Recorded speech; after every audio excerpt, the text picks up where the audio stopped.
본격적인 여름의 시작 6월. 성큼 다가온 무더위를 이겨낼 만반의 준비가 필요한데 여름철 체력 보충을 위해 바다의 싱싱함과 영양을 품은 제철 생선이 제격이다. 그중 특유의 깨끗하고 담백한 맛으로 사랑받는 저지방 고단백 식품 참돔을 빼놓을 수 없는데 오늘 건강밥상에서는 생선의 왕 참돔과 함께한다.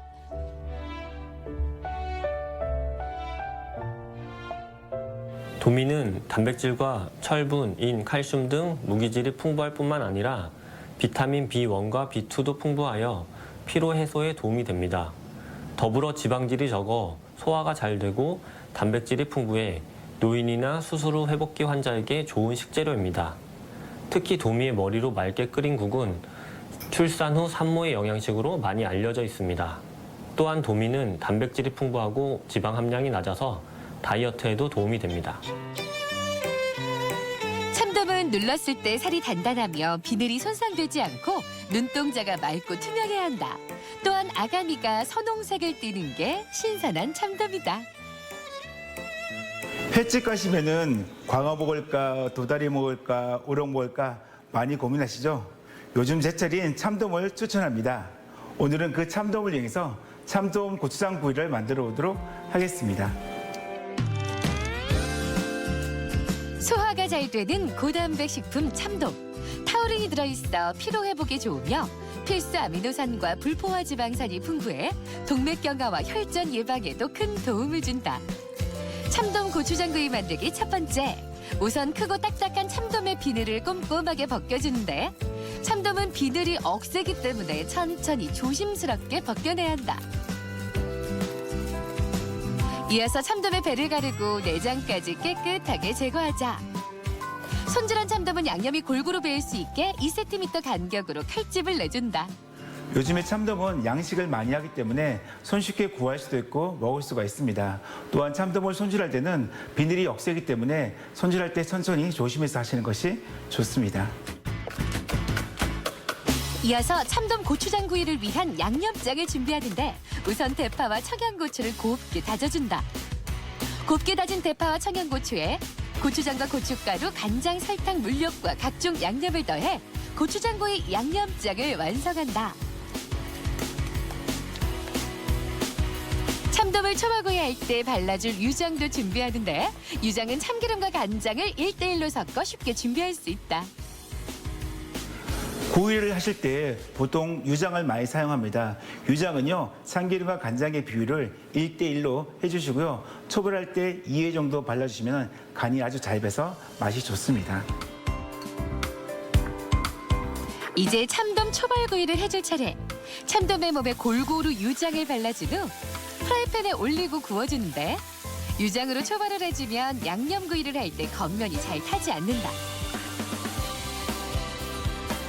초벌로 참돔을 구울 때 유장은 2번 정도 발라가며 구워준다. 초벌이 끝났다면 준비한 고추장 양념을 3번 정도 끼얹어가며 앞뒤로 골고루 구워 마무리한다. 오늘 참돔 고추장 구이에서는요, 초벌할 때는 좀 센 불로 하시고요. 고추장 양념을 바르신 다음에는 중간 불로 하셔야만이 양념이 타지 않고 잘 속까지 배입니다. 양념까지 잘 배어든 참돔 양념구이를 담아내면 참돔 고추장구이 완성! 담백한 참돔과 매콤한 양념이 어우러진 참돔 고추장구이. 가족의 밥반찬은 물론 술안주로도 그만인데 맛과 영양까지 듬뿍 담은 일품 요리가 탄생했다. 생선 중에 돔 들어가는 글자의 생선들이 육질도 좋고요. 담백하고 아주 향이 좋습니다. 오늘은 참돔을 이용해서 참돔 조림을 만들어 보도록 하겠습니다. 참돔의 풍부한 칼륨은 눈의 조직을 보호하고 시력감퇴를 예방해준다. 또한 껍질에 풍부한 비타민 B2는 에너지 대사를 촉진하고 세포의 재생과 성장을 돕는 역할을 한다. 두 번째 요리, 참돔 조림을 위한 첫 단계는 참돔의 비린내 제거. 깨끗하게 비늘을 제거한 참돔을 쌀뜨물 물에 잠시 담가두는데 비린내는 물론 참돔의 짠맛도 빠져나가 육질은 더욱 부드러워지고 맛 또한 좋아진다. 오늘 참돔의 비린내를 잡기 위해서는요, 쌀뜨물이나 소금물에 10분 정도 담가주시면 좋습니다. 비린내를 제거한 참돔은 양념이 잘 배도록 칼집을 내어준다. 조림에 함께할 채소들도 준비한다. 배추와 표고버섯, 고추, 대파는 적당한 크기로, 생강은 편으로 썰어준다. 이제 참돔을 튀길 차례. 먼저 참돔의 몸에 골고루 전분을 묻힌 뒤 예열한 팬에 기름을 넉넉하게 두르고 참돔을 올려 노릇하게 튀겨주는데, 참돔은 두께가 두껍기 때문에 앞뒤로 뒤집어가며 충분히 튀기는데 바삭하게 튀겨지면 건져낸다. 오늘 참돔 조림인데요. 거의 기름에 튀기다시피 한 이유는요. 살이 좀 탱탱해지고요. 담백한 맛도 더욱더 잘 낼 수가 있습니다. 이제 조림에 맛을 더할 소스를 준비한다. 먼저 팬에 대파와 마늘, 생강, 간장을 넣고 볶아준다. 미리 준비한 채소들과 각종 양념까지 더해 졸여준다. 이어서 물을 조금 더하고 참돔까지 올려 졸여주는데, 양념을 끼얹어가며 맛이 골고루 배도록 해준다. 마지막으로 전분을 이용해 조림의 농도를 맞춰준다. 조림이나 볶음을 하실 때 향채를 넣고 난 다음에 간장을 먼저 넣어주셔야만이 그 간장의 향이 더욱더 좋아지고 맛도 좋습니다. 잘 졸여낸 참돔에 양념까지 풍성하게 얹어주면 참돔조림 완성! 겉은 바삭하고 속은 쫄깃하며 신선한 채소와 담백한 소스까지 두툼하면서도 부드러운 육질에 감칠맛까지 더해진 별미 중의 별미 참돔조림이 탄생했다. 도미의 풍부한 단백질은 나트륨을 체외로 배출시키는 효과가 있고 혈압을 내리는 칼륨이 풍부해 고혈압, 동맥경화에 매우 좋으며 골다공증, 변비, 피부질환 등에도 좋은 효능이 있습니다. 도미는 미네랄 성분이 다량 함유되어 간과 신장 기능을 향상시켜줍니다. 또한 도미는 타우린이 풍부해 알코올 해독 효능과 더불어 혈압을 안정시켜주고 혈관 질환을 예방해줍니다.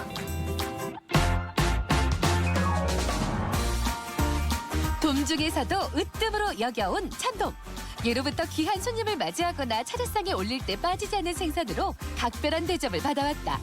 지방은 적고 단백질은 풍부하며 깔끔한 맛으로 탕이나 구이, 조림 등 다양한 요리에 활용되었는데, 고단백, 저지방, 영양 만점 참돔과 함께 우리 가족의 건강한 여름을 준비하자. 건강 플러스 인사드립니다. 안녕하세요. 김경섭입니다. 안녕하세요. 김지원입니다. 운동이 건강에 좋다는 건 다 알고 있는 사실이지만 매일매일 해야 한다는 부담감 때문에 아예 시작조차 못하는 분들 계실 겁니다. 네. 그런데 매일매일이 아니어더라도 이렇게 잠깐의 사소한 가벼운 운동만으로도 건강을 유지할 수 있다고 하잖아요. 네, 그렇습니다. 미국의 한 노화 연구소에서는요, 일주일에 30분가량만 운동을 해도 수명이 늘어난다고 했고요. 또 일주일에 10분만 산책을 해도 질병으로 인해 사망할 위험이 줄어든다는 연구 결과를 발표했습니다. 네, 중요한 점은 건강을 유지하는 데 필요한 운동량이 이렇게 의외로 적다는 점입니다. 네. 10분 걸어서 나아지겠어라고 생각할 수도 있지만 일단 10분만이라도 걸어보셨으면 좋겠습니다. 그리고 평소에 짬이 전혀 나지 않는다고 하면 주말이나 휴일에라도 운동을 하면 건강에 도움이 되겠죠?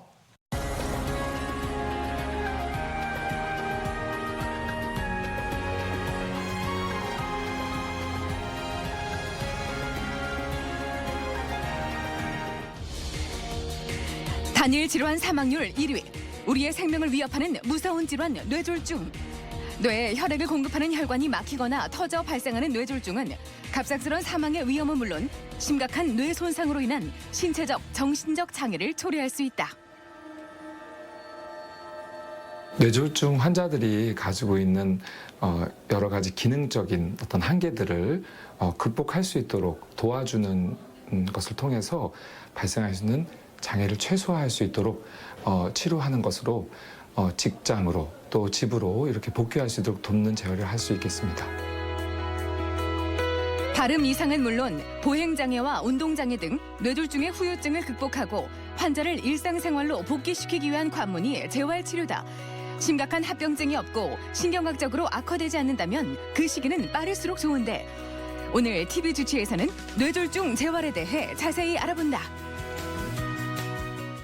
흔히 뇌졸중이라고 알려진 이 뇌혈관 질환, 뇌졸중은 뇌혈관이 막히거나 터졌을 때 발생을 합니다. 손상된 뇌 부위에 따라서 운동장애, 마비 같은 여러 가지 후유증이 남기 마련인데 네. 이런 후유증을 극복하기 위해서 재활치료가 필수라고 하죠. 네, 그렇습니다. 재활치료는요, 정상적인 회복과 또 2차 예방을 위해서 중요한 과정인데요. 환자가 응급 상황을 넘기고 상태가 어느 정도 안정이 되면 최대한 빨리 치료를 시작해야 그 치료의 효과를 제대로 볼 수 있다고 합니다. 네. 그래서 오늘 이 시간에는 뇌졸중 재활치료에 대해서 자세히 알아보겠습니다. 오늘 도움 말씀을 위해서 건양대학교 병원 재활의학과 문자영 교수 나오셨습니다. 안녕하세요. 안녕하세요. 안녕하세요. 자, 오늘 주제가 이 뇌졸중 재활치료인데 먼저 뇌졸중이 어떤 질환인지부터 짚어보죠. 예, 뇌졸중은 뇌에 대한 혈액 공급의 이상으로 갑자기 발생하는 신체 기능의 이상을 말합니다. 중풍이라고도 하고요. 또 뇌졸중이라고 이야기하시는 분도 계시지만 일반적으로 뇌졸중이라고 표현하고 있고요. 허혈성의 뇌경색과 출혈성의 뇌출혈로 나뉘게 됩니다. 허혈성 뇌졸중이 훨씬 더 많이 발생하고요. 한 4대 1 정도, 5대 1 정도로 경색이 훨씬 많습니다. 이렇게 뇌경색과 뇌출혈을 포함하는 게 뇌졸중인데요. 뇌졸중이 오게 되면 특징적인 증상으로는 어떤 것들을 볼 수가 있을까요? 뇌졸중의 증상은 굉장히 다양합니다. 먼저 의식을 잃게 되거나 또 말을 어눌하게 하게 되시고 또 말을 못 알아듣거나 또는 자기 말을 표현을 못하게 되거나 그런데 이러한 여러 가지 증상들에서 특히 상하지 마비되는 이런 증상들이 나타나시게 되는데 뇌졸중은 실은 뇌의 어느 병변을 침범하느냐에 따라서 굉장히 다양하게 나타나기 때문에 어떤 한 증상만 있다라고 말하기는 좀 어려울 수 있겠습니다. 매우 다양한 증상을 호소할 수 있다라는 것이 가장 큰 특징이라 할 수 있겠습니다. 근데 그 뇌졸중의 치료, 급성기와 만성기에 따라서 달라진다 이런 이야기를 들었는데 어떻게 달라지는지 이 차이점을 좀 말씀해 주시죠. 예, 가장 급성기로 오셨을 때 보통 중환자실에 오셔서 혈전용의 치료, 보통 저희가 3시간 내지 4시간 정도 안에 오시게 되면 바로 뚫는 치료를 하게 됩니다. 이제 정도에 따라서, 양에 따라서 수술을 하실지 마실지 보통 결정하시게 되고요. 이렇게 일단 생명을 구해놓고 안정된 것을 확인하는 그때부터는 한 48시간 내에 가능하면 빠르게 이제 재활치료가 들어가야 됩니다. 그리고 이제 좀 어느 정도 더 안정이 되시면 재활치료실로 내려오셔서 직접 치료를 하게 되시는데 그럴 때는 이제 환자의 상태를 다 파악해서 물리치료, 작업치료, 언어치료 이러한 치료들을 하게 되고 당연히 약물치료는 저희가 하게 되면서 도울 수 있는 약물들을 하게 됩니다. 만성기 치료는 이제 저희 병원 치료, 재활치료가 끝난 이후에 이제 퇴원 이후에 재발되지 않는 것을 않도록 하는 것. 환자가 많이 좋아져서 갔다 하더라도 이후에 환자가 가정으로나 직장에서 이렇게 복귀하시는 데 많이 어려움이 되시기 때문에 심리적인 문제라든가 인지적인 문제 그리고 실제적인 복귀를 도울 수 있는 여러 가지 방법들을 찾는 것이 재활치료의 중요한 부분이 되겠습니다. 말씀해주신 여러 가지 방법으로 뇌졸중을 치료했다고 하더라도 장애가 남을 수 있다는 얘기를 들었습니다. 어떤 장애가 남을 수가 있을까요? 네, 뇌졸중의 증상들이 여러 가지가 있는데요. 그 증상들에서 이제 실제적으로 살아가는데 방해가 되는 것을 보통 저희가 장애라고 합니다. 예를 들면 편마비가 왔을 때 오른쪽 마비가 와서 한쪽 다리와 한쪽 팔을 쓰지 못하게 되면 저희가 평상시에 하던 뭐 칫솔질이라든가 세수라든가 목욕이라든가 이제 화장실에서 뒤처리하기 이런 것들을 할 수가 없고 또 걸어가고 싶은데 걷는 것이 힘들거나 좀 걷더라도 계단을 오르내리기가 어려우시거나 이러한 장애들이 나눌 수 있는데 뇌졸중 환자의 한 80에서 90% 정도가 이러한 여러 가지 장애들을 남긴다고 할 수 있겠습니다. 그러니까 이런 장애를 최소화하고 원래 상태로 되돌리기 위한 재활치료가 필요한데 그렇다면 이 뇌졸중의 재활치료 방향을 어떻게 잡는 게 좋을까요? 뇌졸중을 맞았다 하더라도 중풍을 맞았다 하더라도 대부분 어느 정도까지는 회복이 자연스럽게 됩니다. 이것은 어떤 치료를 해서 좋아진다기보다는 손상된 부위에서의 세포가 죽더라도 그 주변에 있는 세포 또는 성체 줄기 세포에서 어떤 자라 들어와 준다든가 해서 어느 정도의 회복이 가능하신데 재활치료의 1차적인 중요한 목적은 이렇게 좋아질 수 있는데 만약 그곳에 합병증이 동반되게 되면 좋아지는 것을 막거나 좋아지고 나서라도 환자가 장애를 남게 되기 때문에 합병증을 먼저 최소화하는 것, 이게 가장 초기 때 저희가 신경 쓰게 되겠고요. 기능적인 회복의 촉진을 돕게 되고요. 그럼에도 불구하고 장애가 거의 고착화됐다고 생각이 되면 저희가 남아있는 기능들을 이용해서 그분이 직장에서 또는 집에서 살아가실 수 있도록 사회로 복귀할 수 있도록 도와주는 역할을 저희 재활의학과에서 감당하게 되고, 마찬가지로 최종 퇴원을 하셨다 하더라도 장애가 더 악화되지 않도록, 또 합병증이 오지 않도록 또 한 가지 2차 예방에 저희가 집중하게 됩니다. 말씀해주신 합병증을 예방하고도 장애를 최소화하기 위해서 치료 전략을 정확하게 세웠다면 시기도 잘 정해야 될 것 같습니다. 재활치료는 언제부터 어떻게 시작하는 게 가장 좋을까요? 예, 재활치료의 시작은 신경학적으로 안정되고 48시간 이내라고 돼 있지만 아까 말씀드린 대로 처음으로 뇌졸중으로 인해서 오셨을 때부터 시작합니다. 본격적인 재활을 이제 할 때는 저희가 이제 신경학적으로 안정이 되고 나서 시작하게 되는데, 그때는 환자의 상태, 환자의 기본적인 어떤 신체적인 부분, 심리적인 부분, 이런 부분들과 함께 이 보호자나 이런 분들의 어떤 의향, 어떤 치료적인 동기, 이런 것들이 굉장히 중요하겠습니다.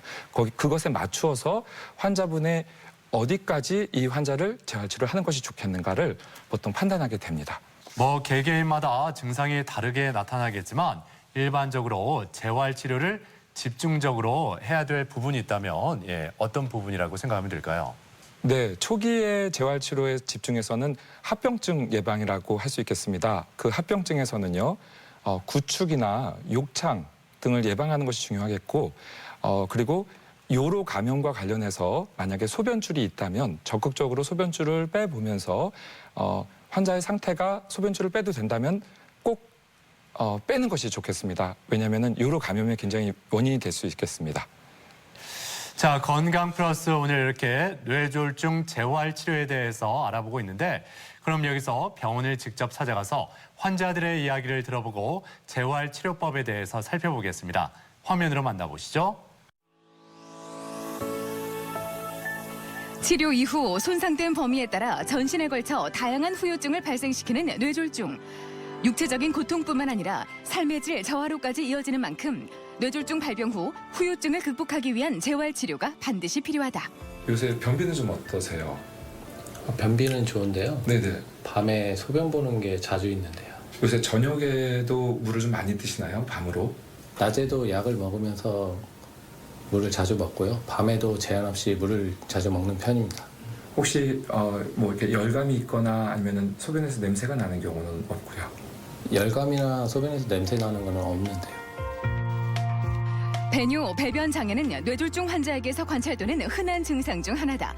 뇌졸중으로 인한 움직임의 저하나 인지기능 저하로 변비가 발생하기도 하며 빈뇨를 보이기도 하는데 배뇨 프로그램이나 약물을 통해 치료가 가능하다. 변비가 중풍 이후로 발생하셨던 분인데 저녁 이후로 물을 너무 또 많이 드셔서 밤에 소변을 너무 자주 보게 되는 문제가 발생하신 경우로 생각됩니다. 물을 충분히 드시는 것은 굉장히 중요하지만 주로 저녁 이후에는 좀 물의 양을, 공급량을 좀 줄이는 것으로 추천하는 것이 필요하겠습니다. 재활치료는 정상적인 회복을 위해 반드시 필요한 과정인데 응급 상황을 넘긴 환자의 상태가 안정되면 곧바로 시작해야 한다. 뇌졸중 환자의 신체 기능 회복을 위해 중요한 재활치료 중 하나가 보행 운동 치료다. 보행이 힘든 환자의 경우 근력 감소와 심폐기능 약화 등이 발생할 수 있는데 보조기 착용이나 반복적인 보행 훈련을 통한 재활치료가 꾸준히 진행돼야 한다. 요새 어떻게 지내시고 있나요? 두통이 심해서 찾아왔습니다. 요새 혈압 체크는 어떻게 하고 계시죠? 약을 먹고 있어서 딱히 혈압을 체크하고 있지는 않습니다. 뇌졸중은 재발률이 높고 재발된 뇌졸중은 처음 발생한 뇌졸중보다 심각한 후유증을 남길 수 있다. 따라서 평소 고혈압이 있다면 뇌졸중 치료 후에도 일상생활 속에서 꾸준한 혈압 관리가 필요하다.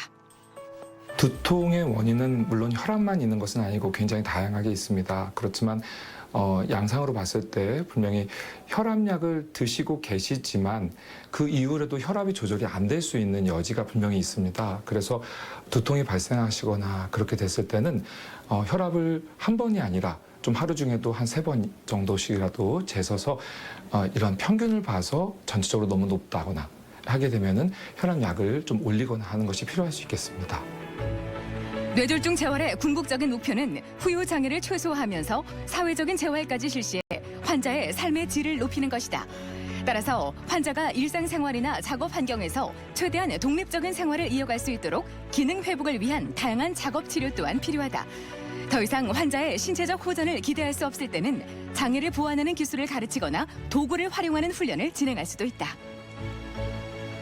뇌졸중이 발생하고 아무런 재활을 받지 않더라도 어느 정도의 회복은 가능할 수 있습니다. 식료학적 회복은 가능하지만 가만히 재활을 하지 않고 있었을 때 여러 가지 합병증들이 발생할 수 있는데 그 합병증들을 적절한 시기에 잘 치료하면서 두고 이렇게 경과를 관찰하는 것이 중요할 텐데 그럼으로써 복귀에 있어서 굉장히 많은 차이를 줄 수 있을 것 같습니다. 그동안 뇌졸중의 치료는 환자를 살려내는 응급치료에 치중되어 왔다. 하지만 응급치료 이후 발생할 수 있는 합병증과 후유증을 최소화하기 위한 재활치료의 중요성을 간과해서는 안 된다. 환자의 원활한 사회 복귀와 삶의 질 유지를 위해 재활치료의 중요성은 나날이 커지고 있는데 뇌졸중 치료의 끝! 수술이나 약물 치료가 아닌 재활치료라는 점을 명심하자.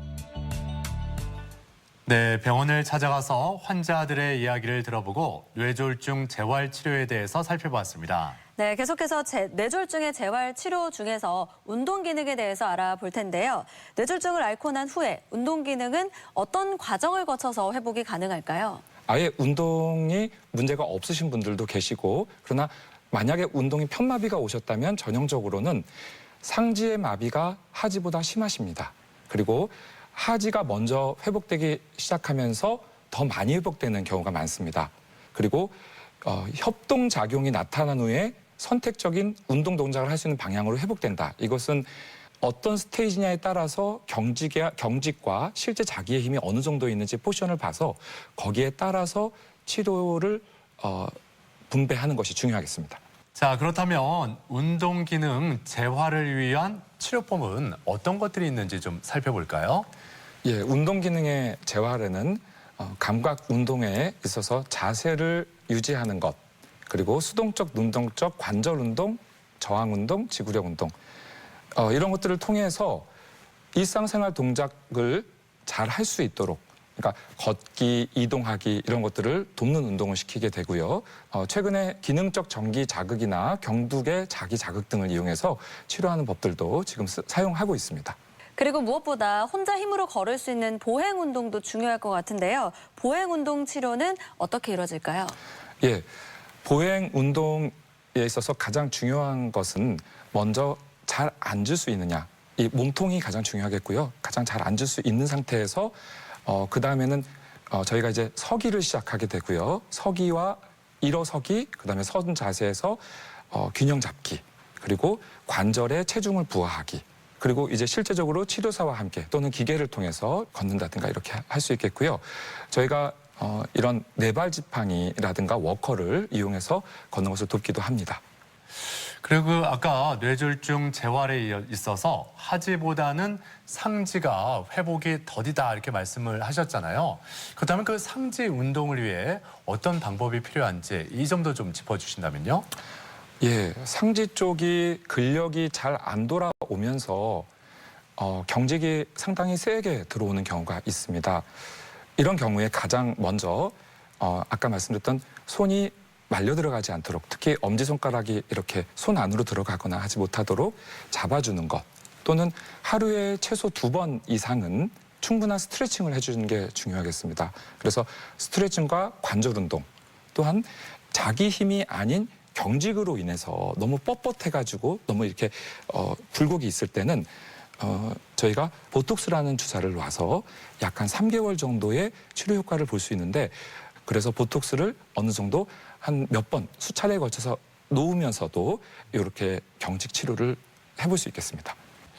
그런가 하면 이 뇌졸중 환자들에게 인지기능 장애도 많이 나타난다고 들었는데 이 인지기능 장애에 대해서는 어떻게 접근하는 게 필요할까요? 뇌졸중이 발생되고 나서 저희가 보통 축두엽이라든가 이렇게 기존에 원래 뭐 기억력이라든가 아니면은 전두엽 같은 경우에 어떤 집중력, 어떤 뭐 실행과 관련되는 부분들 이런 부분들이 직접적으로 손상이 되거나 아니면 조금 간접적으로라도 어떤 부위가 손상이 되면 인지 기능이 전체적으로 떨어질 수 있습니다. 그래서 대부분 집중력과 기억력이 떨어질 수 있겠고요. 알츠하이머성 치매만 있는 것이 아니라 이렇게 중풍 이후에 오는 혈관성 치매 이런 것이 오기 때문에 적극적인 약물 치료와 인지 치료가 필요하겠습니다. 또한 한 가지 특기할 것은 뇌졸중 이후로 환자분들이 이제 어떤 마비가 오거나 이런 어떤 장애에 대해서 그런 어떤 반응으로서 우울증도 오실 수 있지만 병변 자체가 우울증을 일으킬 수도 있습니다. 그래서 우울증을 놔두시게 되면 반응성이 떨어지시면서 마치 치매처럼 가성치매라고 말할 수 있겠는데 그래서 거기에 맞추어서 치료가 들어가시는 것이 중요하겠습니다. 네. 그리고 후유증 중에서도요. 언어 장애, 또 삼킴 장애가 나타날 수 있다고 들었습니다. 이런 경우에는 어떻게 치료를 해줄까요? 언어 장애는 대부분 저희가 좌측에 뭐 측두엽이나 전두엽을 침범했을 때 그 영역에 따라서 어떤 부분을 침범하느냐에 따라서 실효증이 양상이 결정되겠고요. 또 한 가지는 또 안면 마비가 오시면서 발음의 저하가 오실 수 있습니다. 삼킴 장애에서는 호흡기계 질환이라든가 그러니까 폐렴이겠죠. 또는 잘 못 드심으로써 영양실조의 발생률이 높을 수 있겠습니다. 너무 위험한 경우에는 경비위관을 통해서 튜브 시기법을 권하게 됩니다. 또 앞서 신체 기능이 떨어지다 보니까 우울증 같은 증세도 나타날 수 있다 말씀을 하셨는데 정서적으로 어려움을 겪고 있는 분들 많이 계시죠? 예, 어떻습니까? 우울증은 아까 인지장애와 관련해서 가성치매 형태로 올 수 있기 때문에 적극적으로 진단하고 치료하는 것이 필요하다 말씀드렸습니다. 심한 경우에는 정신건강의학과의 도움을 받기도 하고요. 약물 치료나 또한 어떤 그 가족들의 도움을 많이 요청하게 됩니다. 실제로 퇴원을 다 시켜서 집에 가셔서도 우울하신 분들이 많습니다. 왜냐하면 병원에서는 어느 정도 회복이 됐다고 해서 집으로 가셨는데 실제로 이제 예전의 자기의 어떤 역할과 또 직장에서의 어떤 그것이 충돌함으로써 굉장히 어려움을 겪게 되는데 이러한 부분들까지의 어떤 배려나 치료나 어떤 도움이 필요하겠습니다. 그리고 화장실에 가는 문제는 어떨지 모르겠습니다. 배뇨나 배변 장애도 흔하게 나타나는 질환인가요? 뇌졸중 이후로 이제 신경인성 방광이나 신경인성 장 형태로 뇌졸중 자체가 배뇨 배변 장애를 일으킬 수도 있고요. 여러 가지 문제들이 있겠는데 많은 경우에 중풍 이후에 뇌졸중 이후에 변비가 많이 오시게 되는데 그 이유 중에 하나는 물 자체를 안 드시는 것이 많이 있습니다. 화장실 가시기가 어렵기 때문에 물을 줄이겠다. 충분한 양의 물을 좀 드셨으면 좋겠고 저녁에는 한 약 정도 드시거나 아니면 한 컵 정도만 드시는 것을 제한하시는 것이 좋겠습니다. 또 말씀 들어보니까 이 뇌졸중 환자의 경우 낙상으로 인한 골절도 많이 일어날 것 같다 이런 생각이 들었거든요. 예, 실제로 어떻습니까? 뇌졸중을 맞으신 분들이 보통 연세가 많으시기 때문에 뼈가 약하신 분들이 많습니다. 특히나 이런 한쪽 다리의 힘이 떨어지거나 또는 경직으로 인해서 자신의 힘을 잘 쓰기가 어려우실 수 있기 때문에 낙상의 위험이 많이 커질 수 있겠습니다. 걸으시더라도 그런 경우에 지팡이 정도를 하나 정도 갖고 계시는 것이 본인의 어떤 낙상 예방을 위해서 좀 도움이 되지 않겠나 생각이 됩니다. 아무래도 잘 드시지 못하다 보니까 좀 뼈가 많이 약해져 있는 것도 골절의 원인이 될 수 있지 않을까 싶은데요. 네, 맞습니다. 골다공증이 이제 나이로 인해서도 많이 발생을 하지요. 그리고 운동의 부족, 뭐 몇 년 정도 이렇게 누워 계시는 경우에는 골다공증이 있을 수 있으시기 때문에 이런 경우에 서기, 걷기를 적극적으로 하시기를 권해드리고 또한 일광욕을 통해서 비타민 D에 대한 것 그리고 음식을 통해서 칼슘을 많이 섭취하도록 그것이 좀 어려운 경우에는 약물 치료를 할 수 있겠습니다. 자, 자, 이렇게 뇌졸중 환자들을 위해서 다각도로 재활 치료가 진행되고 있는데 어떤 경우에 회복이 잘 되고 치료 효과가 높은지 이 점도 궁금합니다. 제일 중요한 것은 입원 당시에 뇌졸중이 어느 부위에서 발생했는가에 따라서 그 부위에 따라서 굉장히 다양하게 장애가 발생합니다. 이것이 일차적으로 가장 중요하겠고요. 그리고 어떤 재활치료를 하느냐, 그 어떤 호전되는 정도가 또는 상태가 다를 수 있기 때문에 거기에 맞춤형으로 들어가야 됩니다. 그리고 환자의 치료 의욕, 그리고 가족관계, 네, 이런 것들이 기능 회복에 영향을 미치는 요인을 할 수 있겠습니다. 그리고 아무래도 뇌졸중 재활 치료는요, 단기간에 빨리 회복되는 게 아니라 천천히 장기간에 걸쳐서 잘 관리가 돼야 될 것 같은데요. 이 부분도 한번 짚어주시죠. 최선의 뇌졸중 치료는 예방이다. 결국 뇌졸중 자체가 오지 않도록 미리 예방하는 것이 정말 좋겠구나. 두 번째는 한번 뇌졸중이 오시고 나서의 예방은 2차 예방이라고 한다면 2차 예방의 중요한 부분은 허혈성 뇌졸중의 연간 재발률이 높고요. 또 5년 재발률도 높습니다. 네, 이러한 부분이 2차 예방에 관심을 갖게 되는 이유가 되겠습니다. 예방 요령은 체중 관리, 원인 질환의 치료, 규칙적인 생활과 적절한 운동, 금연 및 적절한 음주 이런 것들이 되겠는데요. 위험 인자로서는 고혈압, 뇌졸중 발생 원인에서 고혈압은 빼놓을 수 없습니다. 그리고 심장병, 특히 심부정맥 중에서 심방세동은 직접적으로 색전증을 일으키는 형태로 오기 때문에 이것은 굉장히 중요합니다. 그리고 당뇨, 일과성 허혈증, 그리고 뇌졸중의 과거력이라는 것은 뇌졸중을 한번 맞았다는 것 자체가 재발에 영향을 준다는 것입니다. 그리고 고지혈증, 그리고 나쁜 생활습관, 흡연, 과음, 운동 부족, 비만, 과도한 스트레스 등을 들 수 있겠습니다. 그럼 그 일과성 허혈증은 어떤 증상들이 주로 나타나죠? 일과성 허혈증은 아까 말씀드렸던 중풍과 같은 증상이라면 예를 들어서 손에 손목이 안 올라가요. 글씨를 잘 못 쓰겠어요. 젓가락질을 잘 못해요. 이게 한 4-5시간 정도 올 수 있습니다. 또는 눈에 보이시던 시야장애, 예를 들어서 한쪽이 잘 안 보였어요. 이런 증상들이 있으시면 이럴 때는 신경과로 꼭 가셔서 진찰을 받아보시는 게 중요합니다. 네, 그리고 앞서서 뇌졸중의 최선의 치료는 예방이다라고 강조를 해주셨는데 뇌졸중을 예방하기 위한 방법도 알려주실까요? 네, 앞서 말씀드렸던 고혈압은 굉장히 뇌졸중과 연관이 있는데 적어도 1년에 한 번은 체크를 하시는 것을 권하지만 이미 뇌졸중이 발생하신 경우에는 고혈압이 있으신 분들은 굉장히 중요합니다. 특히 뇌출혈인 경우에는 조금 더 뇌경색보다 더 중요하고 조금 더 보통 조절해야 됩니다. 심장질환은 심방세동, 심장판막증, 심근경색증 등에 의한 것인데 이런 심방세동에 의해서 오는 뇌경색은 약만 잘 쓰면 예방을 잘 할 수 있고요. 약을 쓰다가도 끊게 되면 재발률이 굉장히 높다고 볼 수 있겠습니다. 그리고 흡연은 스스로 할 수 있는 가장 중요한 예방이다.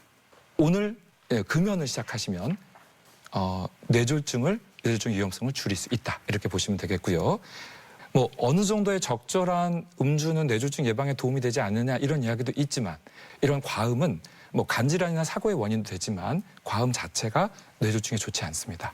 그리고 콜레스테롤은 운동과 적절한 투약, 식이 이런 것들이 중요한데요. 당뇨병은 동맥경화증의 원인이 되면서 이 동맥경화증은 결국 뇌혈전증, 뇌경색을 일으키는 원인이 되기 때문에 식이요법과 생활습관, 투약을 통해서 조절하시는 게 좋겠고요. 운동은 적당한 체중 유지, 규칙적인 운동 습관, 네, 매일 30분 정도의 산책, 매일 자신의 건강을 돌볼 시간을 확보해라. 걷기, 그러니까 가능하면 대중교통을 이용한다든가 운동을 따로 한다라기보다는 생활 습관에서 운동할 수 있는, 몸을 움직일 수 있는 어떤 그런 기회를 더 많이 주는 것이 중요하다라는 그런 생각입니다. 네. 그리고 식생활 개선에서는요, 저염과 저지방 식이는 이제 고혈압과 뇌졸중 감소에 도움이 되고요.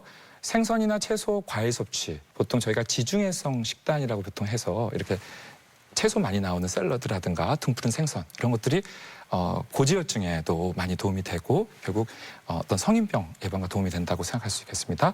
마지막으로 순환기계 장애는요. 직접적으로 혈관에 장애가 있는 경우 예를 들어서 경동맥이라든가 척추동맥이 좁아진 경우에는 시술을 통해서 스텐트라든가 풍선을 통해서 열어주고 이렇게 더 좁아지지 않도록 하는 것 굉장히 중요하고요. 저희가 30, 40대에서도 가끔 이 뇌졸중을 맞으셨던 분들을 보게 됩니다. 뇌경색으로. 출혈이 아니시고요. 대개 한 40대 정도에는 뇌출혈로 많이 오시는 것 같고요. 20, 30대에서 오시는 경우에는 이분이 기존에 갖고 있는 혈액 질환이 있을 수 있습니다. 피가 잘 이렇게 엉기는 형태의 혈액 질환이 있을 수 있는데 만약에 그런 어떤 성향을 조짐이 보이거나 있을 수 있다면 내과나 신경과 쪽에서 뭐 재활학을 포함해서 거기에 대한 진단과 또 적극적인 치료가 필요하겠습니다. 네, 건강플러스 오늘은 뇌졸중 재활에 대한 얘기 나누고 있는데요. 이번에는 이와 관련된 오해와 진실을 OX로 풀어보겠습니다. 네. 자, 먼저 별다른 통증 없이 마비 증세가 나타난다면 뇌졸중을 의심해야 한다. O일까요? X일까요? 예, O에 가까운 세모라고 생각합니다. 예. 네, 이유는 되게 이런 마비 증세가 왔을 때 뇌졸중일 수도 있습니다. 그래서 의심해 볼 수 있겠지만 이 일과성 허혈증일 가능성도 있습니다. 그러나 일과성 허혈증도 저희가 그냥 넘어갈 수는 없기 때문에 분명히 굉장히 중요한 부분이기 때문에 꼭 병원에 가셔서 진찰을 받아보시는 것이 중요하겠습니다. 네. 다음 질문인데요. 뇌졸중은 재발률이 높다. 이렇게 얘기하면 O일까요? X일까요? 예, O입니다.